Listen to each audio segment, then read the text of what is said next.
Mes parents m'ont donné une ruine, ma sœur un loft de luxe. Voyant mon chef-d'œuvre, ma mère a dit, nous reprenons cette maison pour ta sœur. Tu as 24 heures. Quand ma sœur est arrivée, elle a hurlé en voyant l'intérieur. Je m'appelle Lison, j'ai 27 ans, et je me souviens de l'instant précis où j'ai compris que dans ma famille, l'amour avait un prix, et je n'avais pas les moyens de me le payer. Tout a commencé par un incendie. Pas celui qui détruit tout sur son passage en une nuit, non. Je parle d'un incendie lent, celui de la jalousie et de l'injustice, qui a fini par consumer une maison entière, avec elle, les derniers liens qui m'unissaient à mon sang. Mes parents m'ont jeté une ruine au visage comme on donne un os à un chien, tandis que ma sœur recevait un palais. Mais quand j'ai transformé cette ruine en or, ils ont voulu me la reprendre. Ils pensaient que je partirais la tête basse. Ils avaient tort. Je suis partie, certes. Mais j'ai emporté les murs avec moi. Avant de vous raconter comment j'ai orchestré ma plus belle revanche, j'ai une petite question pour vous. Je sais que cette histoire va résonner chez beaucoup d'entre vous qui ont déjà senti cette différence de traitement dans la famille. Dites-moi dans les commentaires depuis quelle ville ou quel pays vous écoutez cette histoire, et quelle heure il est chez vous. J'adore lire vos messages aux quatre coins du monde. N'oubliez pas de vous abonner, car ce qui va suivre est explosif. Revenons à ce soir-là. C'était il y a 2 ans, au Ciel de Lyon, un restaurant panoramique qui coûte plus cher qu'un mois de mon loyer actuel. Nous fêtions nos 25 ans, à ma sœur jumelle Clélia et à moi. Enfin, soyons honnêtes, nous fêtions surtout Clélia. Clélia la magnifique, Clélia l'influenceuse, Clélia qui venait de se fiancer, pour la 3e fois, mais qui compte? Moi, j'étais juste là pour faire nombre, assise au bout de la table dans ma combinaison noire un peu trop simple, essayant de cacher mes mains abîmées par la peinture et le travail manuel. Je suis chef décoratrice pour le théâtre. Mon métier, c'est de rester dans l'ombre pour faire briller les autres. Apparemment, c'était aussi mon rôle dans cette famille. Le dîner touchait à sa fin quand mon père, Bruno, s'est levé, son verre de champagne à la main, avec ce sourire suffisant que je connaissais par cœur. « Mes chéris », a-t-il commencé, sa voix résonnant un peu trop fort. « Votre mère et moi sommes si fiers. Clélia, avec ta carrière fulgurante sur les réseaux. Lison, avec tes petits bricolages artistiques. Pour marquer ce quart de siècle, nous avons décidé de vous donner votre héritage maintenant. » Ma mère, Magali, a posé 2 boîtes en velours sur la nappe blanche. L'une était bleu roi, immaculée. L'autre était grise, un peu poussiéreuse. Sans surprise, la boîte bleue a glissé vers Clélia. Clélia l'a ouverte avec des ongles manucurés parfaits. À l'intérieur, une clé magnétique moderne et un titre de propriété. « Oh mon Dieu !» a-t-elle hurlé, manquant de renverser son vin. « Le loft sur la presqu'île ? Celui avec la vue sur le Rhône ? » Exactement, ma puce, a ronronné ma mère. 120 mètres carrés, entièrement meublé par un designer. C'est le standing qu'il te faut pour tes vidéos. Valeur estimée, 500 000 €. J'ai senti un nœud se former dans mon estomac. Tout le monde a applaudi. Les serveurs, les oncles, les tantes. Puis, les regards se sont tournés vers moi. J'ai pris la boîte grise. Elle était lourde. À l'intérieur, pas de carte magnétique, mais un trousseau de clés en fer, rouillées, qui sentait la ferraille froide. 3 clés énormes, comme celles d'un vieux donjon. Pour toi, Lison, a dit mon père en se rasseyant, moins enthousiaste. On a pensé à la vieille maison de la grand-tante à Saint-Fond. Tu sais, celle au 4 bis, le 4 bis, ai-je répété, ma voix tremblant légèrement. Papa, cette maison est à l'abandon depuis 15 ans. C'est une ruine. C'est une opportunité, a coupé ma mère sèchement. Clélia a besoin d'image, de prestige. Toi, tu es manuel, tu aimes la poussière, non? C'est ton domaine. Tu pourras en faire ton petit projet. Et puis, ne sois pas ingrate. C'est de l'immobilier. Clélia m'a regardé avec ce petit sourire en coin, ce mélange de pitié et de triomphe qui me donnait envie de hurler. C'est génial, Lily. Tu pourras t'entraîner à planter des clous. J'ai serré le trousseau de clés si fort que le métal a mordu ma paume. J'ai senti le goût métallique du sang dans ma bouche parce que je me mordais la langue pour ne pas pleurer. Il me donnait une décharge et à elle un palais. Mais je n'ai rien dit. J'ai juste murmuré un merci étouffé. Je ne savais pas encore que ce trousseau de clés rouillées allait devenir l'instrument de ma vengeance. Mais ce soir-là, en regardant ma sœur parader avec son loft, je me suis fait une promesse, je ne leur demanderai jamais rien. Plus jamais. Mais qu'est-ce qui m'attendait vraiment à cette adresse? Le lendemain, j'ai pris ma vieille Twingo pour aller voir mon héritage. Saint-Fond n'est pas Lyon. C'est une banlieue industrielle, grise, où les cheminées d'usines crachent de la fumée blanche dans un ciel souvent bas. Le 4 bis était situé au bout d'une impasse, coincé entre un garage automobile et un terrain vague. Quand je suis sortie de la voiture, l'odeur m'a frappé en premier. Un mélange d'humidité rance, de bois pourri et d'urine de chat. La maison se tenait là, comme un squelette oublié. Le toit était affaissé par endroits, les volets pendaient lamentablement à leurs gonds, et le jardin n'était qu'une jungle de ronces hautes d'1 mètre. C'était pire qu'une ruine. C'était un cadavre immobilier. J'ai avancé vers le portail, le cœur battant la chamade. J'ai dû utiliser mes 2 mains pour tourner la clé dans la serrure grippée du portail. Ça a grincé comme un cri d'agonie. Au moment où je poussais la grille, une voix rauque m'a fait sursauter. « Et toi? Dégage de là. Y a plus rien à voler ici, les toxicos ont déjà pris tous les câbles en cuivre. » Je me suis retournée pour voir un vieil homme, appuyé sur sa clôture voisine, brandissant une canne menaçante. Il avait le visage buriné par le soleil et les rides de quelqu'un qui sourit rarement. C'était Lucien. « Je ne suis pas une voleuse, monsieur, ai-je répondu, essayant de garder ma dignité malgré ma peur. Je suis la propriétaire. Enfin, c'est mes parents qui me l'ont donné. » Il a plissé les yeux, m'a scanné de la tête aux pieds mes bottines, mon jean taché de peinture. Il a baissé sa canne et a éclaté d'un rire sec, sans joie. « La propriétaire? Pauvre gamine. Tes parents doivent te détester pour te refiler le 4 bis. La charpente est bonne pour le feu, et l'électricité date de l'époque où De Gaulle était président. Un conseil, vends le terrain et sauve-toi. » Ces mots m'ont fait l'effet d'une gifle, mais ils étaient vrais. Je suis entrée dans la maison. À l'intérieur, c'était l'apocalypse. Des débris partout, des excréments de rongeurs, du papier peint qui se décollait comme une peau malade. Il n'y avait pas d'électricité, pas d'eau courante. Dans ce qui devait être le salon, j'ai levé les yeux et j'ai vu le ciel à travers un trou dans le plafond. Je me suis assise sur une marche d'escalier poussiéreuse et j'ai sorti mon téléphone. Sur Instagram, Clélia venait de poster une story. Elle buvait du champagne dans son bain à remous, avec la légende « Nouvelle vie, merci papa maman #blessed #luxury life ». J'ai eu envie de jeter mon téléphone contre le mur. J'ai eu envie d'appeler ma mère et de lui hurler que c'était cruel, que c'était dégueulasse. Mais mon regard s'est posé sur quelque chose. Sous une couche de crasse épaisse sur le mur du salon, il y avait une fenêtre. Pas n'importe laquelle. Une structure en fer forgé, style art déco, magnifique, intacte sous la saleté. Je me suis levée, j'ai gratté un peu la crasse avec mon ongle. Le métal a brillé. C'était comme moi. Sale, oublié, jugé inutile par mes parents, mais solide en dessous. J'ai senti une rage froide monter en moi. Pas des larmes. De la rage. De l'énergie pure. « Tu penses que c'est une poubelle, maman ?» ai-je murmuré dans le silence de la maison morte.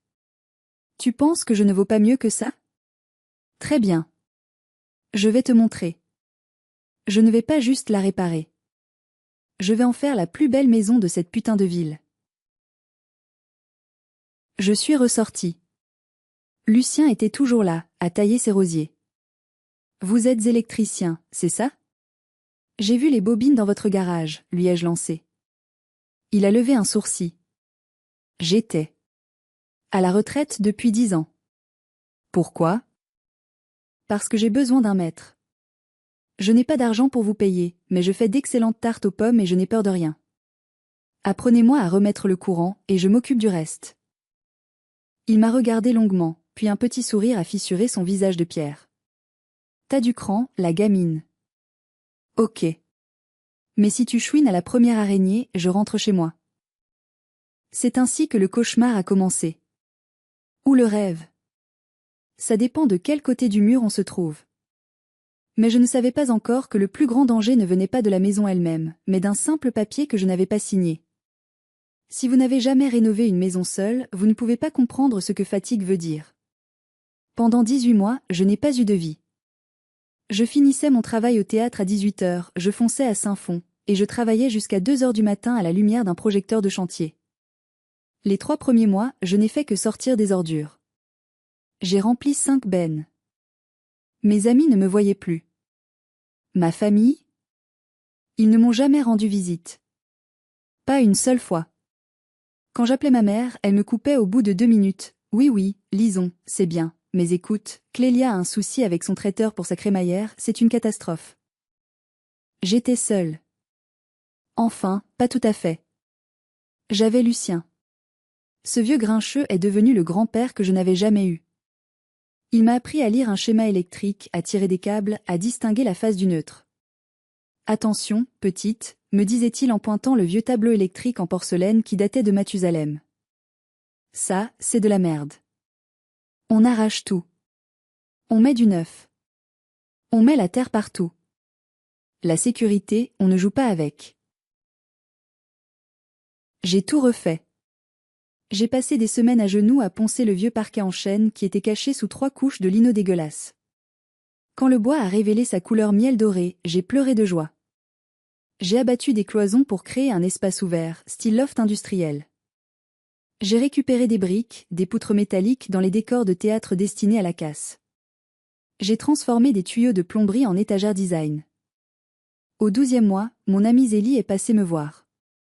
Zélie est avocate, le genre pragmatique qui ne laisse rien au hasard. Elle m'a trouvée couverte de plâtre, en train d'installer une baignoire sur pied que j'avais restaurée. Lison, c'est incroyable, a-t-elle soufflé en regardant autour d'elle. Mais dis-moi, j'ai une question juridique. La maison, elle est à ton nom? Tu as l'acte de propriété? Je me suis figée, ma truelle à la main. Bah, papa m'a donné les clés. Il a dit que c'était mon héritage. Les clés, ce n'est pas un titre de propriété, a insisté Zélie, le visage grave. Si la maison appartient à une SCI, Société Civile Immobilière, familiale, et que tu n'es pas gérante, techniquement, tu es juste occupante à titre gratuit. Tu as investi combien ici? Toutes mes économies. 40 000 €.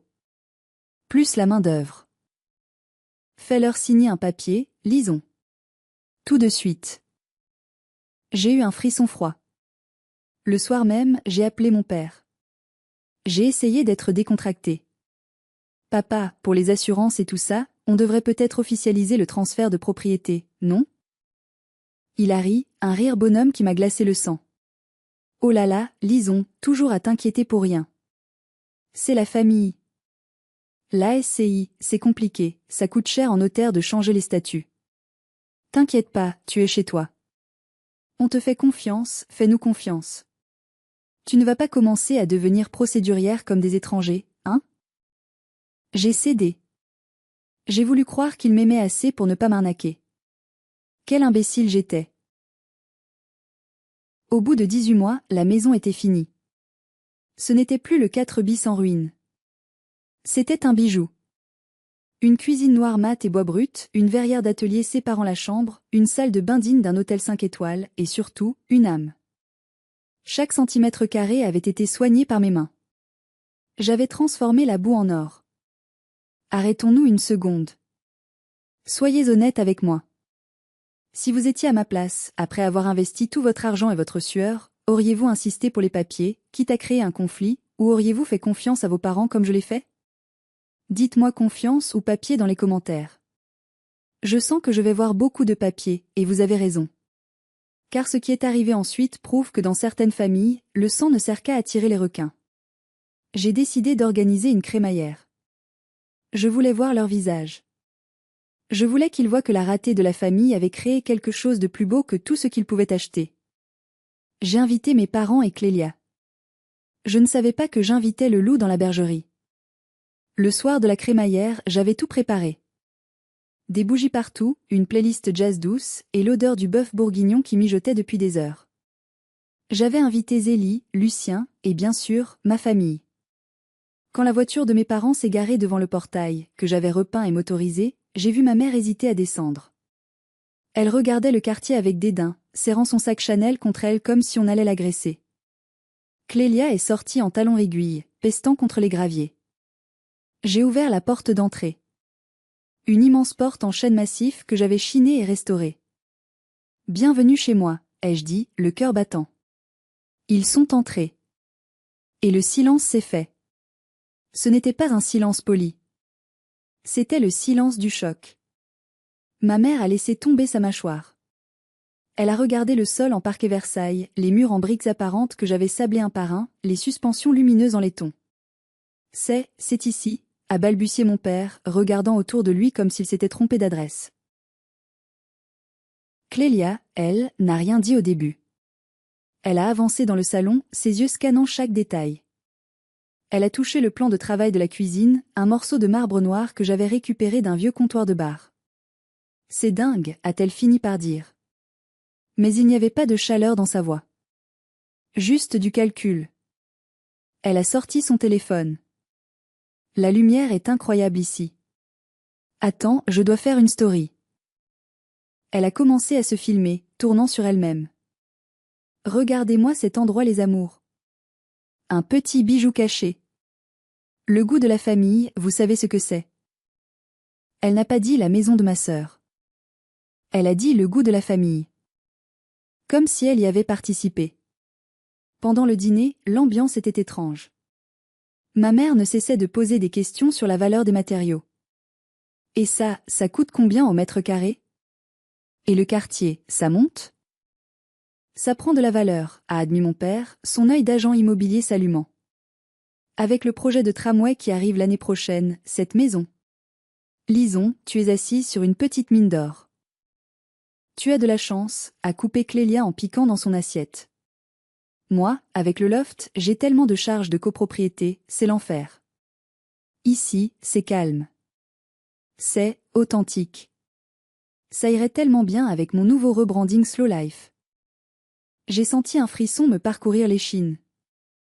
La façon dont elle regardait mon salon, c'était le regard d'un enfant gâté devant le jouet d'un autre. C'est ma maison, Clélia, ai-je dit, un peu trop sèchement. Pas un décor pour tes vidéos. Ma mère a ri nerveusement. Oh, Lison, détends-toi. Ta sœur te fait un compliment. C'est vrai que c'est surprenant que tu aies réussi à faire ça. Avec tes petits moyens. Surprenant. Le mot m'a brûlé. Même devant l'évidence de mon travail, il ne pouvait pas s'empêcher de me rabaisser. La soirée s'est terminée. En partant, ma mère m'a embrassée, mais son regard était froid, calculateur. Elle regardait la façade illuminée avec une expression que je ne lui connaissais que trop bien, l'envie.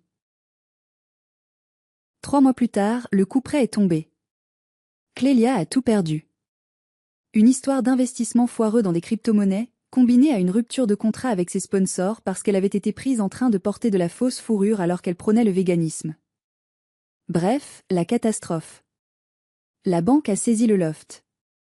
Elle était à la rue, humiliée, ruinée. Et devinez vers qui mes parents se sont tournés pour résoudre le problème? C'était un dimanche après-midi pluvieux. Mon téléphone a vibré. Maman. Lison, viens à la maison.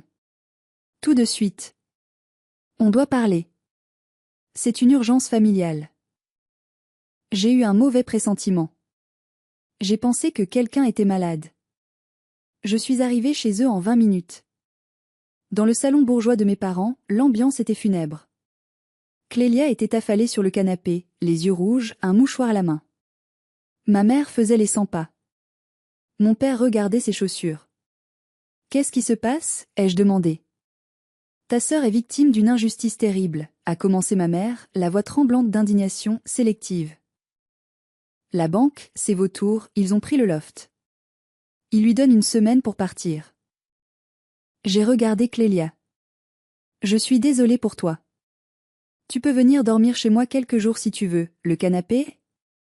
Non, a coupé ma mère sèchement. Ce n'est pas une question de quelques jours. Clélia a besoin de stabilité. Elle doit se reconstruire. Elle a besoin d'un endroit calme, loin des regards, pour relancer sa carrière. Un endroit qui a du cachet, mais qui est discret. Elle a marqué une pause. J'ai vu venir le coup, mais je ne voulais pas y croire. On a pensé à la maison de Saint-Fond. J'ai cligné des yeux. Quoi? Ma maison? Notre maison, a corrigé mon père doucement, sans lever les yeux. Lison, écoute. Tu es célibataire. Tu as un salaire modeste, tu es habitué à vivre simplement.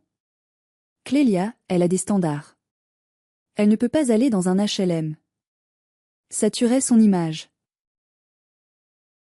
Attendez, j'ai reculé d'un pas, comme si on m'avait frappé. Vous me demandez de, quoi? De lui prêter une chambre? Ma mère m'a regardé droit dans les yeux, sans ciller. Non, chérie. On te demande de lui laisser la maison. Pour 1 an ou 2. Le temps qu'elle se refasse. Toi, on t'aidera à trouver un petit studio sympa en ville, plus près de ton travail. C'est plus logique, non? J'ai senti le sang bouillir dans mes veines. Plus logique? J'ai passé 2 ans de ma vie à poncer les murs. J'ai payé chaque vis, chaque planche. J'ai investi 40 000 euros. C'est ma maison. Clélia a reniflé bruyamment. Tu vois maman? Elle est égoïste. Elle veut me voir à la rue. Je ne suis pas égoïste, ai-je crié. Je défends mon travail. Vous lui avez donné un loft à 500 000 euros, elle l'a perdu par sa bêtise, et maintenant vous voulez lui donner ce que moi j'ai construit? Attention à tes mots, Lison, a hurlé ma mère. On t'a laissé jouer à la décoratrice, on a été gentil. Mais cette maison appartient à la SCI familiale. Tu n'es personne sur le papier.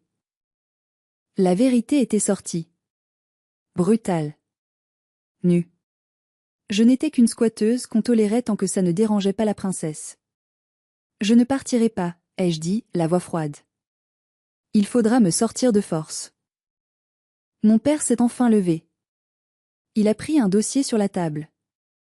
Lison, ne nous oblige pas à faire ça. Mais juridiquement, tu n'as aucun bail. Tu es occupante sans droit ni titre. Si tu ne pars pas de ton plein gré, tu vas m'expulser? J'ai ri, un rire nerveux, hystérique. Ton propre père va t'envoyer les huissiers? C'est pour ta sœur, a-t-il dit, comme si ça justifiait tout crime. Je les ai regardés. Ces 3 personnes qui étaient censées être ma famille. Je n'ai vu que des étrangers. Des monstres nourris par l'apparence et le favoritisme. Très bien, ai-je dit. Vous voulez la maison? C'est la meilleure solution, a souri ma mère, soulagée, pensant avoir gagné. Ok. Mais il me faut du temps pour faire mes cartons. On savait que tu serais raisonnable. Ma mère a failli m'applaudir. Tu as 48 heures. Clélia doit emménager mercredi. 48 heures. Pour effacer 2 ans de vie. Je suis sortie de chez eux en tremblant. Mais ce n'était plus de la peur. C'était de la haine pure. Et comme avait dit Lucien, quand on touche à l'électricité, il faut s'assurer que le circuit est fermé. Je suis rentrée chez moi en furie. J'ai attrapé un marteau. Je voulais tout casser. Je voulais briser la verrière, défoncer le parquet, arracher les robinets. Si je ne pouvais pas l'avoir, personne ne l'aurait. J'ai levé le marteau au-dessus de l'îlot central de cuisine. Arrête! La voix de Zélie a résonné. Elle était passée me voir, inquiète de mon silence. Elle m'a attrapé le poignet. Ne fais pas ça, Lison. Si tu casses tout, c'est du vandalisme. Ils porteront plainte et vu que la maison est à eux, tu finiras avec un casier judiciaire et des dettes à vie. Ne leur donne pas ce plaisir. J'ai laissé tomber le marteau et je me suis effondrée en larmes dans ses bras. Ils me volent, Zélie. Ils me volent tout. Ils disent que la maison est à eux. Zélie m'a fait asseoir et m'a versé un verre d'eau. Son regard d'avocate s'est allumé. Ok. Analysons ça froidement. La maison, les murs, le toit, le terrain, c'est à la SCI. C'est à eux. Tu ne peux pas toucher à la structure. Elle a fait une pause, un sourire machiavélique étirant ses lèvres. Mais le reste? Ce que tu as apporté? Ce qu'on appelle les biens meubles ou les aménagements démontables? C'est à toi. Tu as les factures? J'ai tout. Chaque ticket de caisse. Alors, reprends ce qui est à toi. Légalement, tu as le droit de récupérer tes biens. Si tu as installé une cuisine modulaire, elle est à toi. Si tu as posé du parquet flottant, il est à toi. À cet instant, on a frappé à la porte. C'était Lucien. Il tenait un vieux papier jauni à la main. J'ai entendu crier, a-t-il grommelé. Et j'ai vu la voiture de tes parents tout à l'heure. Ça sent mauvais, hein? Je lui ai expliqué. Lucien a hoché la tête, sans surprise. Il a posé le papier sur la table. C'est le schéma électrique de la maison tel qu'il était quand tu es arrivé. Tu te souviens? Ce vieux tableau en porcelaine, les fils gainés de tissu? Oui, on a tout remplacé. C'est dans la cave. Tu n'as pas jeté le vieux matériel? Non, je suis conservatrice. Lucien a souri, et pour la première fois, ce sourire faisait vraiment peur. La loi dit que tu dois rendre le bien dans l'état où tu l'as trouvé, ou mieux. Mais si mieux signifie leur faire un cadeau à 40 000 € qu'ils te volent, alors peut-être que tu devrais juste le rendre dans l'état exact où tu l'as trouvé. J'ai regardé Zélie. J'ai regardé Lucien. Une idée lumineuse, froide et précise s'est formée dans mon esprit. Ils veulent leur maison? La maison de la SCI? Celle qui est sur le papier. J'ai essuyé mes larmes. Très bien. Je vais leur rendre cette maison-là. J'ai pris mon téléphone. J'ai appelé mes potes du théâtre. Les machinistes, les techniciens lumière, les menuisiers. Des gars costauds, habitués à monter et démonter des décors entiers en une nuit. Les gars, j'ai besoin d'un coup de main. On a un décor à démonter. Et il faut que ce soit fait en 24 heures. C'est payé? A demandé Marco, le chef machiniste. Non. Mais y a pizza, bière et le plaisir de voir une justice poétique s'accomplir. On arrive. La nuit allait être longue. Et elle allait être chirurgicale. L'opération a commencé à 18 heures. Une équipe de 6 techniciens de théâtre a débarqué chez moi, armés de visseuses, de pieds de biche et de diables. C'était comme une opération militaire. La règle est simple, ai-je annoncé, debout sur une chaise. Tout ce que j'ai payé, tout ce qui n'est pas structurel, on l'enlève. Mais on ne casse rien. Je ne veux pas un seul trou dans le placo qui ne soit pas rebouché. On ne leur laisse aucune excuse pour m'attaquer. On a commencé par la cuisine. C'était une cuisine IKEA haut de gamme, mais customisée. En 2 heures, les caissons étaient démontés, emballés, chargés dans le camion de Marco. Il ne restait que les tuyaux d'arrivée d'eau qui sortaient du mur, nus et laids. J'ai revissé les vieux bouchons rouillés que j'avais gardés dans une boîte marquée vieille pièce. Ensuite, le sol. Le magnifique parquet en chêne massif était un parquet flottant clipsable de haute qualité. On l'a déclipsé, planche par planche. En dessous, la dalle de béton brut, tachée et fissurée, est réapparue comme une vieille cicatrice. Le son de nos pas a changé. C'est passé d'un bruit sourd et chaleureux à un claquement froid et résonnant.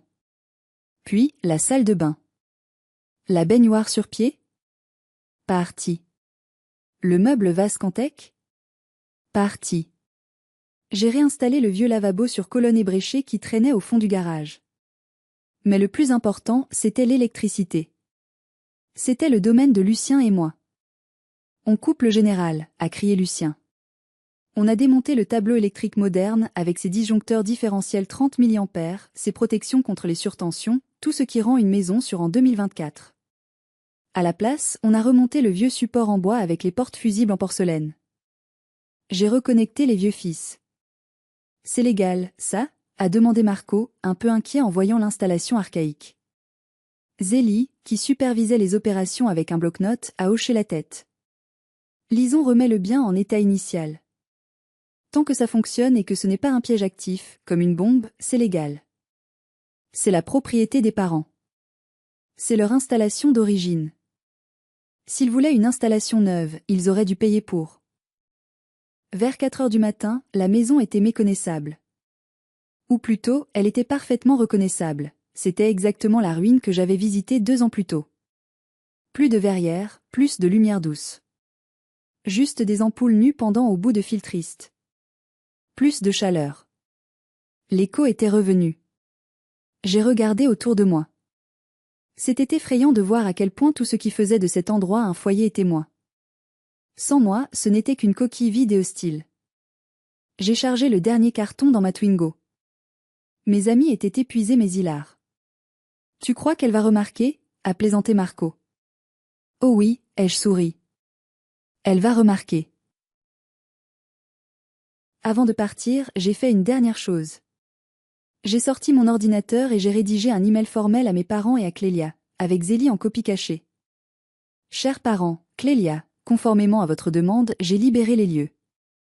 J'ai retiré l'ensemble de mes biens personnels et mobiliers. La maison est restituée dans sa configuration structurelle d'origine. Important, je tiens à vous signaler que l'installation électrique est celle d'origine, vintage 1980. Elle est vétuste et ne supporte pas les charges modernes. Je vous recommande vivement de ne pas brancher plusieurs appareils de forte puissance simultanément avant d'avoir fait intervenir un professionnel pour une mise aux normes. Cordialement, Lison. J'ai cliqué sur envoyer. J'avais prévenu. J'avais fait mon devoir. S'ils ignoraient cet avertissement, ce n'était plus mon problème. J'ai laissé les clés rouillées au milieu du salon vide, sur le béton froid. J'ai collé un post-it jaune sur le vieux tableau électrique. Attention, vieux. Fragile. Puis j'ai fermé la porte. Le grincement était le même qu'au premier jour. La boucle était bouclée. Je n'ai pas dormi cette nuit-là. J'ai squatté le canapé de Zélie. Je me sentais vide, comme si on m'avait arraché un organe. Mais bizarrement, je me sentais aussi légère. Je n'avais plus rien à prouver. Je n'avais plus à mendier leur amour ou leur approbation en construisant un palais pour eux. À 14 heures le lendemain, mon téléphone a commencé à vibrer. 1 fois. 2 fois. 10 fois. C'était ma mère. Puis Clélia. Puis mon père. Je n'ai pas répondu. J'ai laissé sonner. Zélie m'a regardé par-dessus sa tasse de café. Tu es prête pour la tempête? Je suis la tempête, ai-je répondu. J'imaginais la scène. Clélia arrivant avec son camion de déménagement rempli de canapés en velours beige et de miroirs géants. Clélia ouvrant la porte, s'attendant à trouver mon salon instagrammable. Et trouvant le néant. Le béton. Les murs bruts avec les traces des anciennes cloisons. L'odeur de vieux. À 14h30, un message vocal de ma mère. J'ai mis sur haut-parleur. Lison. C'est quoi ce bordel? Où est la cuisine? Où est le parquet? Tu es devenue folle? On va appeler la police. Tu as tout saccagé. Rappelle-moi tout de suite. J'ai bu une gorgée de café, calme. Saccagé? Non. Déménager. Un autre message de Clélia cette fois. Elle pleurait. Ou elle criait. C'était dur à dire. Tu es une grande malade. Il n'y a même pas de toilette. Comment je vais faire? J'ai mes followers qui attendent un house tour ce soir. Tu as ruiné ma vie. Tu es jalouse, tu es une sorcière.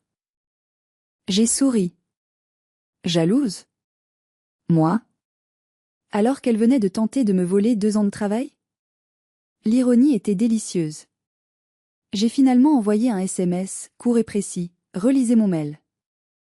J'ai repris mes affaires. La maison est à vous. Profitez-en. Je savais ce qui allait se passer ensuite. Clélia était incapable de vivre dans l'inconfort. Elle allait vouloir tout, tout de suite. Elle n'allait pas annuler son house tour. Elle était trop orgueilleuse pour admettre qu'elle emménageait dans un taudis. Elle allait essayer de maquiller la réalité. Elle allait brancher ses lumières. Ses chauffages, car il n'y avait plus de chauffage. Ses sèche-cheveux. J'avais prévenu. L'installation supportait à peine une ampoule et un frigo. J'ai repensé au vieux fusible en porcelaine que j'avais revissé. Il était calibré à 10 ampères. C'était ridicule pour une maison moderne. Mais c'était d'origine. Je ne voulais pas que la maison brûle. Vraiment pas. J'aimais cette maison. Mais je savais que l'orgueil de ma sœur était une étincelle plus dangereuse que n'importe quel court-circuit. J'ai passé l'après-midi à chercher un nouveau local. J'ai trouvé un vieil atelier d'artiste à louer dans le quartier de la Croix-Rousse. C'était plus petit, c'était cher, mais c'était vide. Et surtout, c'était à moi, enfin, j'avais un vrai bail cette fois. Vers 18h, Zélie a reçu un appel d'un numéro masqué. C'était l'avocat de mes parents. Il menaçait de poursuite pour dégradation de biens immobiliers. Zélie a ri au téléphone. Maître, ma cliente a des photos datées de l'état des lieux à son entrée, les photos de la ruine, et des photos de l'état des lieux à sa sortie, la ruine propre. Elle a rendu le bien dans un état structurellement identique, voire plus un quart nettoyé.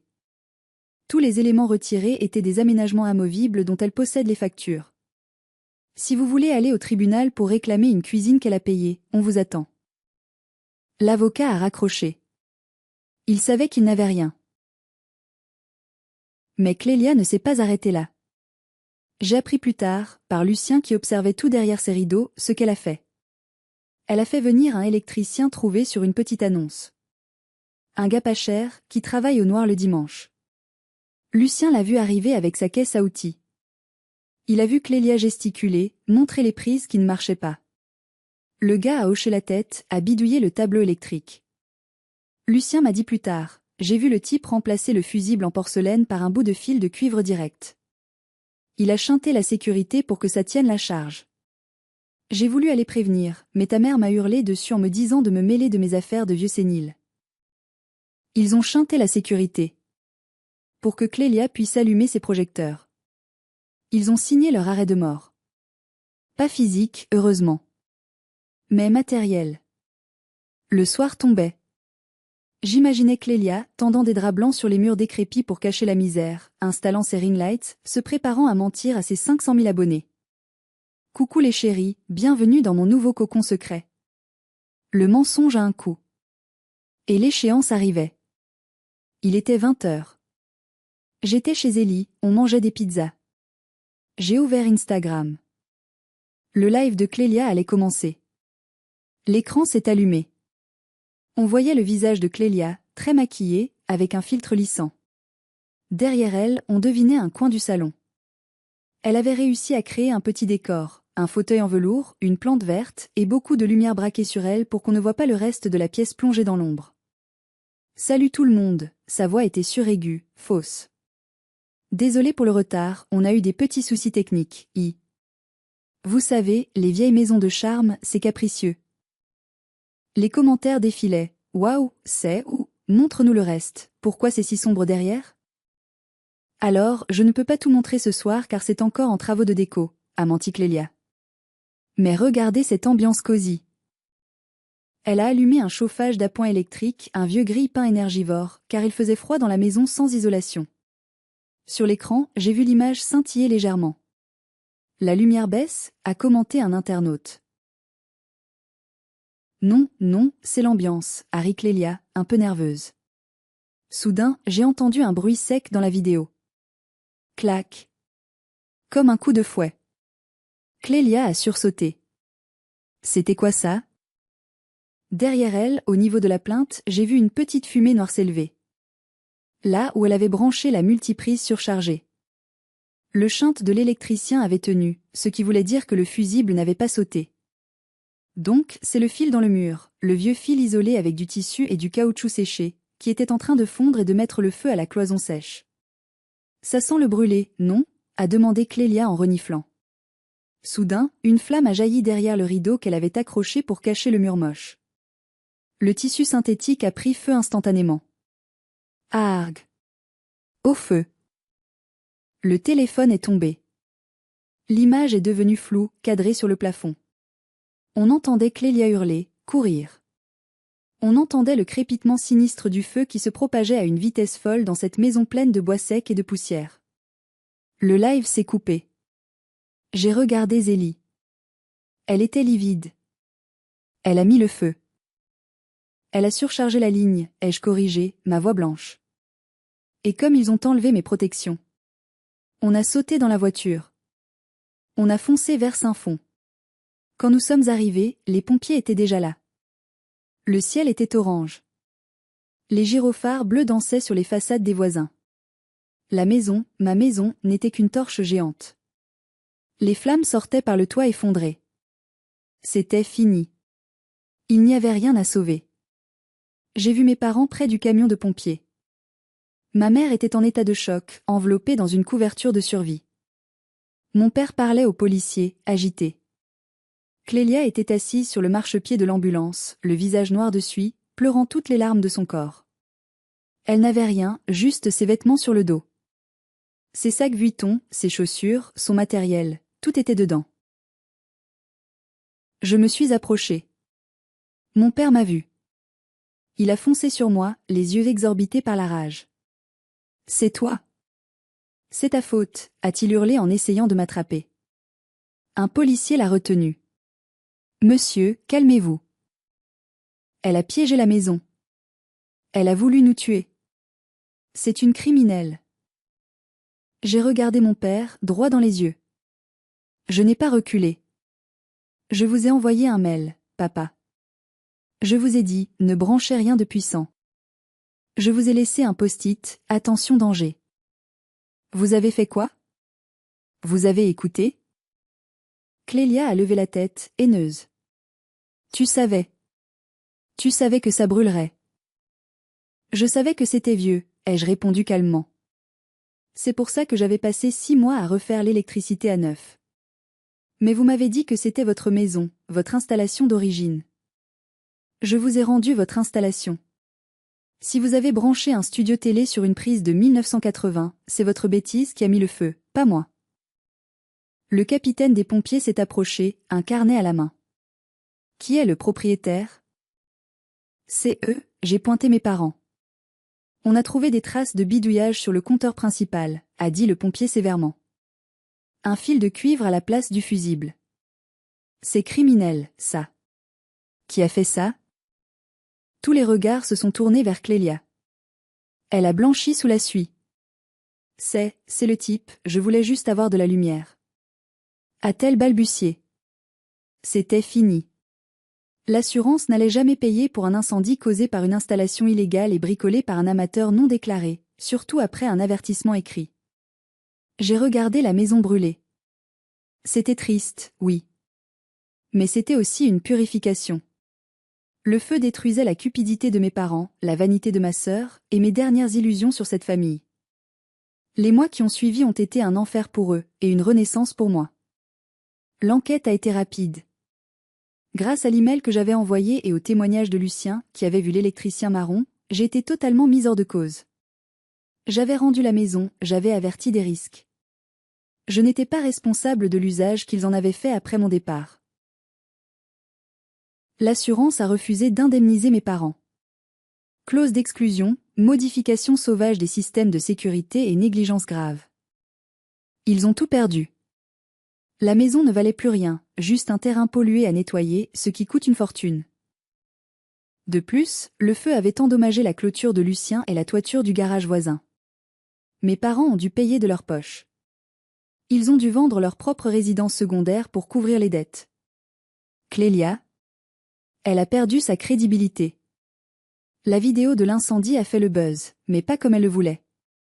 Elle est devenue la risée d'Internet, l'influenceuse qui met le feu à sa maison pour une ring light.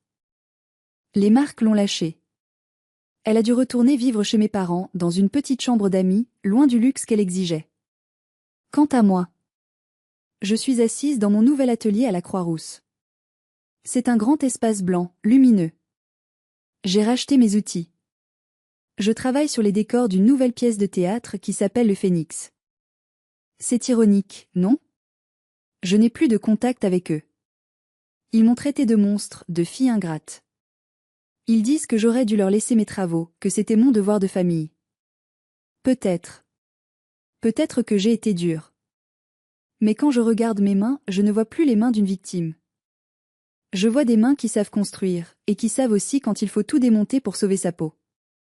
J'ai appris une leçon précieuse, on ne peut pas construire sa vie sur les fondations de quelqu'un d'autre, surtout si ce quelqu'un ne veut que vous voir tomber. J'ai ma liberté. J'ai ma dignité. Et ça vaut tous les lofts du monde. Et voilà, c'est la fin de mon histoire. Maintenant, c'est à vous de juger. Est-ce que j'ai été trop loin en retirant toute l'électricité neuve? Est-ce que j'aurais dû laisser ma sœur profiter de mon travail pour éviter le drame? Ou est-ce que c'est juste le karma qui a frappé? Dites-moi franchement dans les commentaires, team Lison ou team parent? Si cette histoire vous a plu, mettez un pouce bleu, ça aide énormément la chaîne. Et si vous avez aussi une histoire de famille toxique, partagez-la, on se sent moins seul. À très bientôt pour une nouvelle histoire.